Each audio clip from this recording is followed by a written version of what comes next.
Le village de Ngoré s'étendait paisiblement au bord d'un fleuve, protégé par de vastes forêts d'ébène.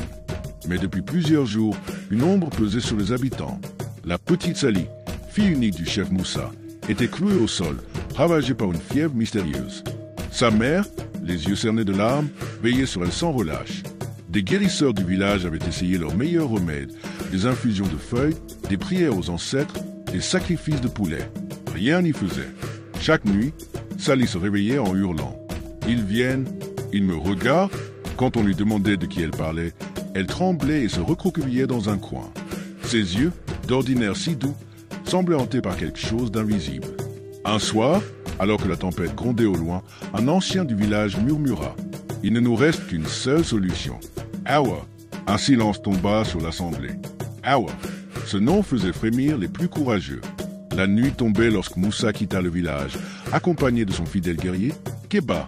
Le chemin vers la forêt sacrée était dangereux, mais plus encore, c'était la destination qui terrifiait Moussa. La hutte d'Awa se dressait au cœur des bois, une construction étrange faite de branches tordues et de crânes d'animaux suspendus. L'air y était lourd, chargé d'un parfum de terre humide et de cendres. Soudain, une voix cassée s'éleva de l'obscurité. « Je savais que tu viendrais. » Awa apparut, aussi frêle qu'un arbre mort. Ses longs doigts crochus tenaient un bâton gravé d'étranges symboles. Son sourire édenté était glaçant. « Ça, ma fille, J.T.N. Pri, implore Moussa. » Awa hocha lentement la tête. « Je peux la guérir, mais chaque miracle a un prix. Tout ce que tu voudras. » Les yeux d'Awa brillèrent. Alors, c'est un pacte. Elle s'approcha de Moussa, traçant un symbole sur son front avec un liquide noir. Une odeur de soufre remplit l'air. Le marché est conclu. Cette nuit-là, Awa entra dans la case de Sally. Tous les villageois étaient réunis autour d'elle, tremblants. La sorcière prépara une décoction étrange. Elle broya des racines noires, des ossements en poudre et murmura des incantations dans une langue oubliée. « Faites-lui boire. » Moussa hésita. Le liquide était épais, sombre, sentant la mort elle-même. Mais il n'avait pas le choix. Il força doucement les lèvres de sa fille et versa le breuvage. Sally trembla violemment. Ses yeux se révulsèrent. Puis elle ouvrit lentement les paupières. Ils étaient entièrement noirs.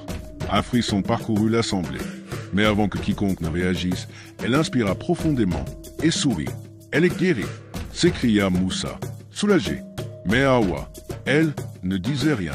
Elle quitta le village en silence, son sourire énigmatique gravé sur son visage ridé. Les jours passèrent.